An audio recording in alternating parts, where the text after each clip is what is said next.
Oklahoma's population growth is slowing as people have begun seeking opportunities in other parts of the United States. The trend comes as the state and the rest of the country begin preparing for next year's national census. In recent years, Oklahoma has been a destination for new residents moving from other parts of the country because of our state's expanding job offerings. Over the past 3 years, that trend has begun to slow as more people are leaving the state than are coming here. The Oklahoma City branch of the Kansas City Federal Reserve studied population trends for the Sooner State and found from 2005 to 2015, net domestic migration grew in the majority of counties. However, over the past 3 years, western Oklahoma has taken the biggest population hit. Growth also slowed in metro areas. There are 3 main drivers for the slowing down of population growth in Oklahoma, according to Oklahoma City branch executive Chad Wilkerson. You can have less natural population growth, births minus deaths, less international immigration.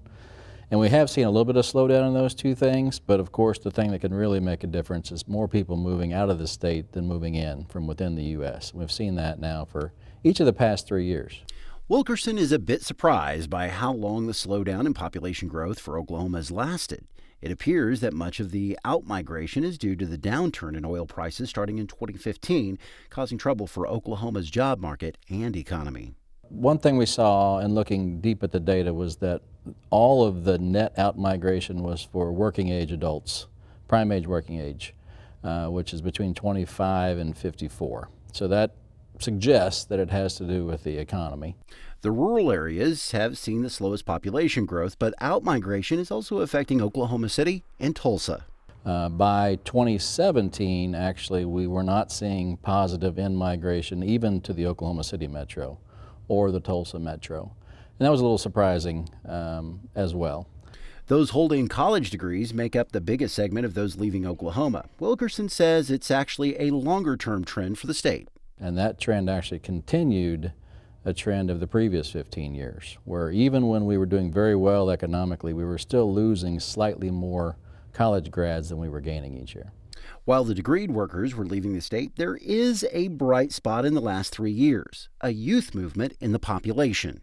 I'd say one of the positives of the trends we saw was a continued sizable in-migration of people under age 25.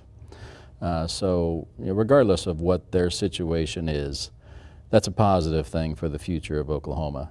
Overall, Oklahoma's job market is showing signs of strength when compared to the previous year. Unemployment rates are low, lower than they were a year ago.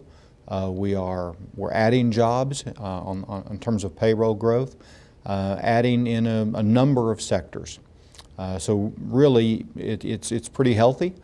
The oil and gas industry has been adding jobs and is currently the strongest job creator in Oklahoma. The strongest growth we have right now is what's called mining and logging, and for Oklahoma that's oil and gas.